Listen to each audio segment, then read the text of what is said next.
الحمد لله رب العالمين والصلاة والسلام على رسوله الكريم وعلى آله وصحبه أجمعين أما بعد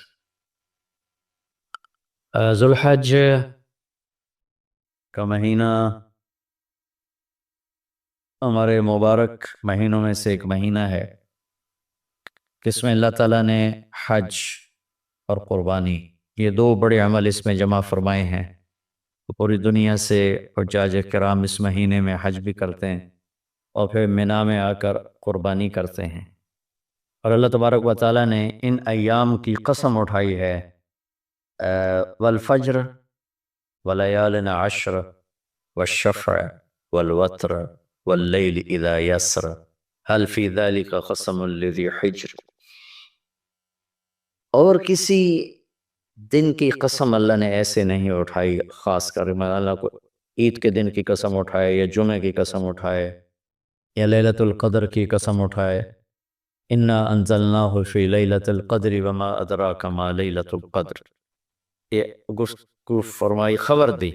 لیکن والفجر، مجھے قسم ہے فجر کی، اس سے مراد 10 تاریخ کی صبح جو 9 کا دن گزار کے حج کا دن ہوتا ہے، اور وہ گزار کے جب 10 کی صبح یعنی قربانی کی جو صبح ہے، اللہ نے والفجر اس کی قسم اٹھائی۔ پھر ولیال عشر، یکم سے 10 ذو الحج کی جو راتیں ہیں ان کی قسم اٹھائی۔ وہ شفع، یہ 10 کے دن کی قسم اٹھائی۔ والوتر، اور یہ اللہ تعالیٰ نے 9 تاریخ کی قسم اٹھائی۔ واللیل اذا یسر، اور یہ 9 اور 10 کی درمیانی رات کی اللہ تعالیٰ نے قسم اٹھائی۔ یہ کسی بھی ٹائم کی، دن کی، مہینے کی، سال کی، اس طرح اللہ تعالیٰ نے خوبصورت انداز میں قسم نہیں اٹھائی جیسی اللہ تبارک و تعالیٰ نے یہ ان 10 دن راتیں، 9 کا دن، 10 کا دن، 10 کی رات، 10 کی صبح ہو۔ اور اللہ کے نبی کا فرمان ہے کہ ان 10 دنوں میں اللہ تعالیٰ کو جتنی عبادت پسند ہے وہ اور کسی دن میں بھی پسند نہیں، اور اس میں کوئی شک نہیں ان 10 دنوں میں سب سے بڑی عبادت وہ حج ہے، جس کو اللہ تعالیٰ نصیب فرمائے اور جس کے مقدر میں فرمائے۔ حج ان 10 دنوں کی سب سے بڑی عبادت ہے۔ عرفات کی ایک دن کی حاضری وہ 10 لاکھ دن کی حاضری یا 1 لاکھ دن کی عبادت کے برابر ہوتی ہے، اور عرفات کے دن کی حاضری میں اللہ تعالیٰ کا ارشاد ہوتا ہے، میرے بندو آج اتنے گناہ لے کر آؤ، جتنے بارش کے قطرے، جتنے درختوں کے پتے، جتنے ریت کے ذرے، جتنے گردش ایام میں جب سے ٹائم شروع ہوا ہے اس میں بننے والے دن اور رات، اور یہاں کے توبہ کرو میں سب معاف کروں گا۔ اور عرفات کے دن جتنا شیطان ذلیل ہوتا ہے اتنا کسی دن بھی ذلیل نہیں ہوتا، اور میرے محبوب صلی اللہ علیہ وسلم نے یہ دن حج کا، عرفہ کا زور اثر کٹھی پڑھ کے پھر سارا دن شام تک کوئی 5-6 گھنٹے مسلسل دعا مانگی، اور آپ نے فرمایا کہ اس وقت میرا اللہ میرے صحابہ پہ فخر فرما رہا ہے، اور قربان جاؤں خطاب کے بیٹے پر، فرمایا اور عمر بن خطاب پہ اس وقت میرا اللہ خاص طور پہ خوش ہو رہا ہے، اور خاص طور پہ عمر بن خطاب پہ اللہ تعالیٰ فخر فرما رہا ہے۔ تو ان 10 دنوں میں جسے اللہ حج میسر فرما دے تو اس سے بڑی عبادت کوئی نہیں۔ حج میسر نہیں ہے تو پھر ان 10 دنوں میں نومی کا روزہ رکھنا، ان 10 دنوں میں روزے رکھنا، اس میں نوافل کی کثرت، صدقے کی کثرت، پھر قربانی، یہ سارے اعمال ان 10 دنوں میں انتہائی محبوب ہیں، جنہیں اللہ سعادت دے دے حج کی، بار بار جائیں۔ تابعوا بین الحج والعمرہ، حج عمرہ آگے پیچھے کرو، آگے پیچھے کرو۔ ایک بہت بڑا طبقہ ہے جو یہ کہتا ہے کہ ایک دفعہ فرض ہے اس کے بعد کوئی ضروری نہیں۔ میں کب کہتا ہوں کہ ضروری ہے؟ ضروری نہیں ہے، لیکن ضروری کا مطلب فرض نہیں ہے، لیکن اللہ اس کے رسول کو پسند ہے کہ اس کے گھر بار بار آیا جائے، بار بار حاضری دی جائے۔ اللہ کے نبی کو تو آخر عمر میں جا کے موقع ملا، اس کے بعد آپ دنیا سے تشریف لے گئے۔ اگر آپ اس کے بعد زندہ رہتے تو یقیناً آپ ضرور حج کرتے، چونکہ آپ نے جتنے سال مکہ میں گزارے آپ نے ہر سال حج کی، نبوت کے اعلان سے پہلے بھی اور نبوت کے اعلان کے بعد بھی آپ نے مسلسل حج کی، اور 4 عمرے آپ نے فرمائے زندگی میں، 4 عمر، ایک عمرہ مدینہ سے خاص طور پر تشریف لائے جس کو ہم صلح حدیبیہ کہتے ہیں، وہ ہو نہیں سکا لیکن آپ نے وہیں عمرے کا کام پورا کیا، سر مڑائے، احرام کھولے، پھر اگلے سال آپ اس کی قضاء کے لیے تشریف لائے، پھر ایک عمرہ آپ نے فتح مکہ کے بعد جارانہ سے احرام باندھ کے تشریف لائے اور عمرہ کیا، اور ایک عمرہ آپ نے اپنے حج کے ساتھ کیا۔ صدیقی دور میں پہلا سال جنگوں میں گزر گیا، دوسرے سال صدیق اکبر اپنے پورے ساتھیوں کے ساتھ حج پہ تشریف لائے۔ فاروقی دور میں عمر بن خطاب رضی اللہ تعالیٰ عنہ 10 سال حکومت کی، 10 سال حج کیا، ہر سال حج پہ تشریف لائے۔ عثمان رضی اللہ تعالیٰ عنہ نے اپنی خلافت کے دور میں جب تک امن رہا ہر سال حج کرتے رہے، جب فساد شروع ہوا تو آپ روکے، اس میں شہید ہو گئے۔ علی رضی اللہ تعالیٰ عنہ کو موقع نہیں ملا، جنگوں میں زندگی گزر گئی، اور اسی میں آپ اللہ پاک کی بارگاہ میں پہنچ گئے۔ تو لیکن باقی 3 ساتھیوں کی خلافت کے دور میں آپ نے بکثرت حج اور عمرے کیے۔ تو دین کے کسی عمل کو یوں کہہ کر ہلکا نہیں بنانا چاہیے کہ اس کی کیا ضرورت ہے، اتنا پیسہ خرچ کرتے ہیں، اس کی کیا ضرورت ہے، کسی غریب کو دے دیا جائے۔ یہ اس طرح تخول نہیں کرنا چاہیے کہ اللہ کے گھر کی حاضری کو اتنا ہلکا نہیں سمجھنا چاہیے۔ میرا اللہ بلائے تو بار بار جانا چاہیے، اور جس کو اللہ توفیق دے عمرے پہ جائے، حج پہ جائے۔ ہاں، غریبوں پر بھی خرچ کرے، اپنے رشتہ داروں پر خرچ کرے، ضرورت مندوں پر خرچ کرے، لیکن اللہ کے فضل سے امید ہے جو اس طرح اللہ کے گھر جانے پر خرچ کرتے ہیں تو اپنے اللہ کے فضل سے غریبوں پر بھی خرچ کرتے ہیں۔ اس کو آپس میں یوں اس کا مقابلہ نہیں کرنا چاہیے، چیز اللہ کو پسند نہیں ہے۔ شہنشاہ کے، دنیا کے سب سے بڑے بادشاہ کے دربار میں حاضری کو ہم اتنا ہلکا نہ سمجھیں، بہت بڑی سعادت ہے۔ حضرت امام حسن کی سنا دیتا ہوں۔ امام حسن رضی اللہ تعالی عنہ نے 20 حج پیدل کیے، مدینہ سے پیدل تشریف لاتے تھے اور حج فرماتے تھے۔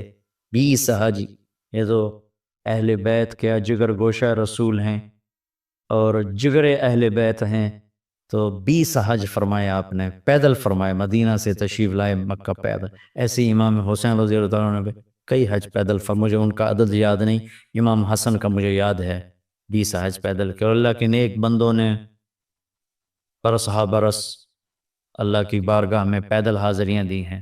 تو ان 10 دنوں میں عبادت کا ذوق بڑھنا چاہیے، نوافل بڑھائے جائیں، ذکر بڑھائے جائے، تلاوت بڑھائی جائے، ہمت ہو تو روزے رکھے جائیں، خاص طور پہ 9 تاریخ کا روزہ پچھلے سال کے سارے گناہ معاف ہو جاتے ہیں، ایک دن کا جو روزہ ہے۔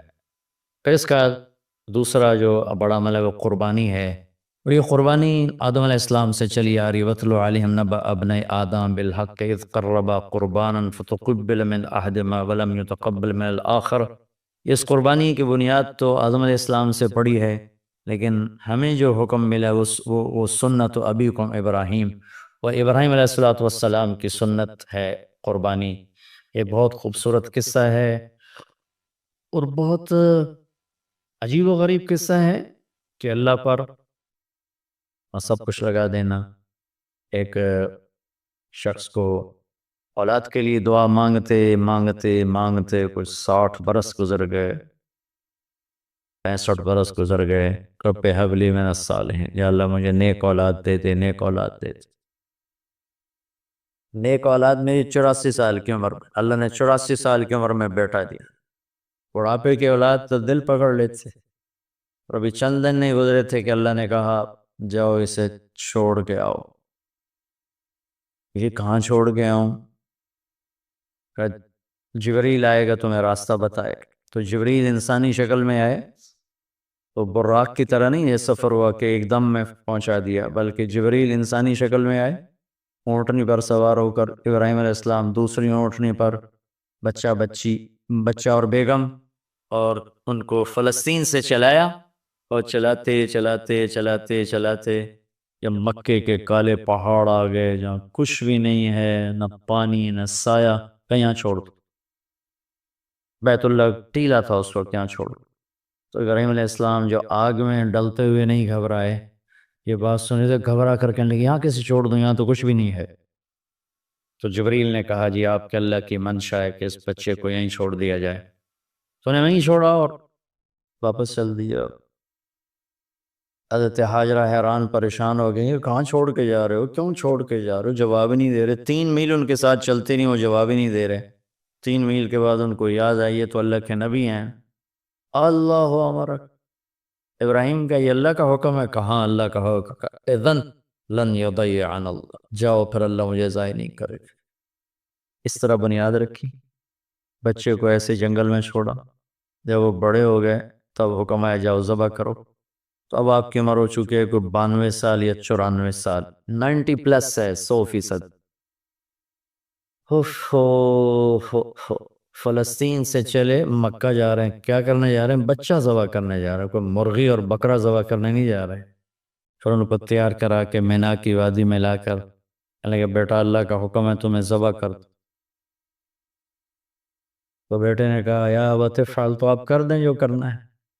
ابراہیم علیہ السلام کہنے لگے تو یہ خبر ابھی ہے میں کیا کہہ رہا ہوں؟ کہا جی مجھے پتہ ہے، آپ کہہ رہے ہیں مجھے ذبح ہونا ہے تو آپ کے بدلے میں مجھے اللہ ملے گا، وہ آپ سے بہتر ہے، اور دنیا کے بدلے میں جنت ملے گی، وہ دنیا سے بہتر ہے۔ پھر معصوم بچے نے کہا ابا میرے ہاتھ باندھنا، تو مجھے الٹا لٹانا، اور پھر فرمایا کہ مجھے اپنا کرتا اتارا اور کہا کہ یہ میری اماں کو دے دینا، میری نشانی رہے گا، اور آپ اپنے کرتے میں مجھے کفن دے کے ادھر دفن کر دینا۔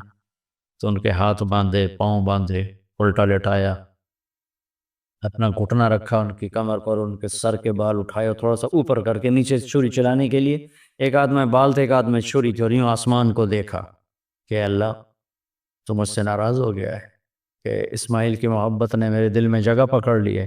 نہیں میرے مالک، میرے دل میں تیرے سوا کچھ نہیں ہے، اگر میرا کوئی امتحان ہے تو پاس کر دے، میرے دل میں تیرے سوا کچھ نہیں ہے، اور اگر تم مجھ سے ناراض ہے تو اپنی ناراضگی دور کر دو، چھری چلا دو۔ تو میرے مالک نے اسماعیل کو نکال کر چھترے کو ڈال دیا، چھترا، اور آنکھ کھلی تو آنکھوں پر پٹی تھی، کھولی تو آگے چھترا ذبح تھا۔ نبی پاک صلی اللہ تعالی علیہ وسلم قربانی کے موقع پر 2 چھترے، بکرا نہیں، بھیڑ نہیں، گائے نہیں، بھینس نہیں، 2 چھترے ذبح فرماتے تھے قربانی کے، ایک اپنی طرف سے ایک امت کی طرف سے۔ حج کے موقع پر آپ نے 63 اونٹ ذبح کی، 63 اونٹ، جو ایک اونٹ میں 7 آدمی ہوتے ہیں، ایک اونٹ میں 7 آدمی ہوتے ہیں، تو کچھ 441 42 441 قربانیاں آپ نے کی اپنی طرف سے، اور مالداروں کو پیغام دیا کہ قربانی خوب کرو۔ لیکن ہمارے ملک میں ایک عجب چیسل بیل لے لیا، 20 لاکھ کا بیل لے لیا، یہ صرف فخر ہے، ریا ہے، اور بناوٹ ہے، دکھاوا ہے۔ آپ 20 لاکھ کے بکرے خریدیں تاکہ غریبوں کو گوشت پہنچے، 20 لاکھ کا ایک بیل لے کے آپ نے کون سا سمجھداری کا، عقل مندی کا کام کیا؟ وہ کراچی مجھے لے گئے منڈی میں، تو وہ 5-5 لاکھ کے بکرے کھڑے ہوئے تھے، میں تو حیران پریشان ہو گئے، بکرے کی قیمت 5 لاکھ۔ تو وہ جو مالدار لوگ ہیں ان میں ایک مقابلہ بن گیا ہے اور ایک فخر بن گیا، جی میں 20 لاکھ دا ذبح کیتا، میں 10 لاکھ دا ذبح کیتا، ہم نے تو بھائی 50 لاکھ کا ذبح کر دیا۔ میں آپ سب بھائیوں کی منت کرتا ہوں، اللہ نے آپ کو رزق دیا ہے تو آپ بیوقوف نہ بنیں، آپ اس کو صحیح خرچ کریں۔ آپ 20 لاکھ کے جانور خریدیں، 20 لاکھ کے آپ بکرے لے لیں، 20 لاکھ کے آپ عام درجے کی گائے لے لیں، آپ بھیڑے لے لیں، آپ اونٹ لے لیں، بیل لے لیں، 20 لاکھ کے بیل لے لیں، تو کتنی بڑی قربانی ہوگی اور کتنے غریبوں تک وہ کھانا جائے گا۔ 20 لاکھ کا ایک بیل لے کر آپ نے کیا کمایا؟ کون سی نیکی کمائی آپ؟ تو میں اگر کوئی میری بات پہنچ جاتی ہے کسی ایسے میرے بھائی تک جو ایسا شوقین ہے، یقیناً اس نے اللہ کے لیے بہت بڑا قدم اٹھایا کہ 20 لاکھ خرچ کر دیے، لیکن تھوڑی سی نادانی سے کام لیا ہے، بلکہ بہت بڑی نادانی سے کام لیا ہے کہ 20 لاکھ ضرب 4-5 من 10 من گوشت پہ لگا دیے، جبکہ اس میں سے 1000 من گوشت نکل سکتا تھا اگر وہ 20 لاکھ کے بکرے لے لیتے، 20 لاکھ کی بھیڑیں لے لیتے، چھترے لے لیتے، دمبے لے لیتے، 20 لاکھ کے گائے عام خرید لیتے اور بچڑے لے لیتے، تو کتنے غریبوں تک یہ گوشت چلا جاتا۔ تو یہ میرے ملک میں یا خاص طور پر شہروں میں، کراچی میں تو پاگل ہوئے پڑے ہیں لوگ، جو کراچی منڈی انہوں نے دکھائی تو میں حیران پریشان ہو گیا کہ یہ کیا حماقت ہے، نادانی ہے۔ اور پھر ان بیلوں کو وہ پستے کھلا رہا ہے، بادام کھلا رہا ہے، مکھن کھلا رہا ہے، دودھ پلا رہا ہے۔ وہ بیچارہ بیل بھی تھک تھک موٹا ہو، بیچارہ تھک کے کھڑا ہوتا ہے۔ میں نے جلدی فارغ کرو، ذبح کرو، اس کی جان پسی ہوتی ہے۔ تو میں مالدار بھائیوں سے عرض کرتا ہوں کہ ایسی نادانی کے کام نہ کریں، اس قربانی کو اس طرح کریں کہ غریبوں کے لیے یہ ایک دن اللہ نے رکھا ہے تو اس طرح کریں کہ غریبوں کو نفع پہنچے۔ یہ اس نادانی سے توبہ کریں کہ ایک بیل 10 لاکھ کا لے لیا، ایک بکرا 5 لاکھ کا لے لیا، اس میں کتنا پیسہ آپ نے ایک تھوڑے سے بہت تھوڑا نفع کمایا، بہت زیادہ خرچ کیا۔ اس کے ساتھ اب بہت بڑا نفع، چونکہ قربانی کے جانور جب ذبح ہوتے ہیں تو جتنے اس کے جانور کے جسم پہ بال ہوتے ہیں اتنی نیکیاں لکھی جاتی۔ 20,000 کا بکرا اچھا مل جاتا ہے تو 1 لاکھ میں 5 بکرے آ جاتے ہیں، اور 5 لاکھ میں 25 بکرے آ جاتے ہیں۔ ایک بکرا 5 لاکھ کا لیا، اس کے جسم پہ فرض کرو 1 لاکھ بال ہیں، اور آپ نے 25 لیے تو 25 لاکھ آپ کی نیکیاں بڑھ گئیں۔ تو یہ بہت نادان نادان نادان طرز چل رہا ہے۔ میں آپ سب کی منت کرتا ہوں کہ اس طرح پیسہ ضائع نہ فرمائے، اللہ کی دی ہوئی امانت ہے۔ ایک بیل آپ نے 20 لاکھ کے لے لیا، 20 لاکھ میں تو 100 بکرے آ سکتے، 100 بکروں کے ذریعے سے کتنے لوگوں کی خدمت کی جا سکتی ہے۔ تو اس قربانی کو شوق سے بھی کریں، اور مستحب یہ ہے کہ جس کے پیسے جو قربانی کا خود ذبح کرے یا اس کی جگہ کھڑا ہو، اس جگہ ذبح کرنے والے کے پاس کھڑا ہو۔ قربانی کے گوشت میں سے قربانی کی قیمت نہ دی جائے، قربانی کی اجرت نہ دی جائے، اجرت اس کے علاوہ دی جائے، ایمان کر چلیں۔ اس امت میں پھر اللہ تعالیٰ نے ہمیں دکھایا کہ میرے نبی کے صحابہ نے کیسے قربانیاں دی۔ حضرت حبیب بن زید رضی اللہ عنہ کو آپ نے مسلمہ کذاب، مسلمہ جھوٹا نبی تھا، اس کے پاس بھیجا کہ توبہ کرو اور میرے اوپر ایمان لاؤ۔ تو انہوں نے حبیب بن زید کو پکڑ لیا، کہنے لگا تم گواہی دیتے ہو محمد اللہ کے رسول ہیں؟ کہنے لگا ہاں میں گواہی دیتا ہوں۔ کہنے لگے تم گواہی دیتے ہو میں اللہ کا رسول ہوں؟ کہنے لگے مجھے سنائی نہیں دیتا۔ تو اس نے ایک ہاتھ کاٹ دیا۔ پھر کہنے لگا تم گواہی دیتے ہو محمد اللہ کے رسول ہیں؟ کہنے لگے ہاں میں گواہی دیتا ہوں، محمد اللہ کا رسول ہیں صلی اللہ علیہ وسلم۔ کہا تم گواہی دیتے ہو کہ میں اللہ کا رسول ہوں؟ کہا مجھے سنائی نہیں دیتا۔ اس نے دوسرا ہاتھ کاٹ دیا۔ پھر کہنے لگا تم گواہی دیتے ہو محمد اللہ کا رسول ہے؟ کہا ہاں۔ کہ تم گواہی دیتے ہو میں اللہ کا رسول ہوں؟ کہ مجھے سنتا نہیں۔ انہوں نے ایک پاؤں کاٹ دیا۔ پھر اس نے کہا تم گواہی دیتے ہو محمد اللہ کا رسول ہے؟ کہنے لگے ہاں۔ تم گواہی دیتے ہو میں اللہ کا رسول ہوں؟ کہنے لگے سنائی نہیں دیتا۔ تو اس نے دوسرا پاؤں بھی، دونوں ہاتھ کاٹ دیے، دونوں پاؤں کاٹ دیے۔ پھر کہنے لگا بتاؤ تم میری رسالت کی گواہی دو۔ کہا میں سنتا نہیں۔ تو گوشت کی بوٹی اتار دی۔ پھر کہا تم کہو میں اللہ کا رسول ہوں؟ کہا مجھے سنتا نہیں۔ تو گوشت کی بوٹی اتار دی۔ کرتے کرتے کرتے پورا گوشت زندہ کی بوٹیاں کاٹ کاٹ کاٹ کے تڑپا کے ان کو شہید کیا۔ کس قدر دردناک موت ہے۔ لیکن جب یہ خبر ان کی والدہ حضرت ام عمارہ کے پاس پہنچی، وہ کہنے لگی لہذا اليوم اربعتہ وعند اللہ احتسبتہ، یہی دن دیکھنے کے لیے میں نے اسے دودھ پلایا تھا، اور میں اللہ کی بارگاہ میں اجر کی امید رکھتی ہوں۔ حضرت عبداللہ بن حذیفہ رضی اللہ عنہ رومیوں کی قید میں آ گئے، تو رومیوں کو پتہ چلا کہ یہ صحابی ہے، تو وہ جو وہاں سردار تھا رومی، اس نے کہا تم عیسائی ہو جاؤ، میں تمہیں اپنی بیٹی بھی دوں گا اور آدھی سلطنت بھی دوں گا۔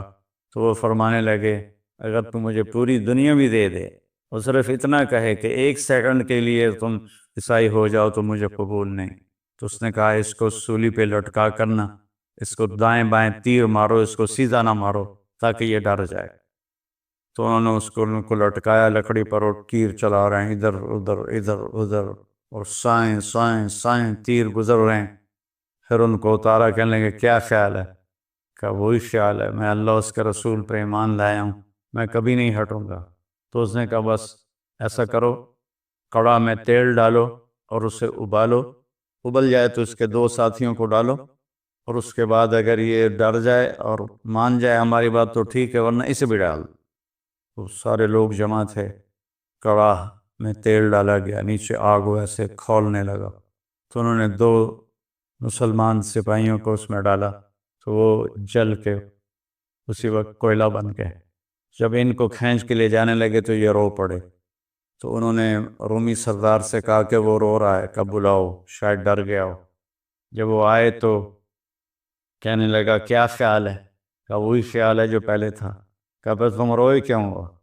کہا رویا اپنی بے بسی پر ہوں، میری ایک جان ہے جو اللہ پہ ایک پل میں قربان ہو جائے گی، کاش میرے جسم پر جتنے بال ہیں اتنی میری جانیں ہوتی، اور میں ایک ایک جان کو تیل میں ڈال کے اللہ پہ قربان کرتا۔ تو رومی کا چہرہ ایک دم بدل گیا، اس نے سر جھکا لیا، کہنے لگا میرے ماتھے پہ بوسہ دے دے، میں تمہیں چھوڑ دوں گا۔ کہنے لگے نہیں، میرے سارے ساتھیوں کو چھوڑ۔ تو اس نے کہا سب کو چھوڑ دوں گا۔ تو حضرت عبداللہ بن حذیفہ نے اس کے ماتھے پہ بوسہ دیا، انہیں 200 کے 200 آدمی سوائے 2 جو شہید ہو گئے سارے چھوڑ دیے۔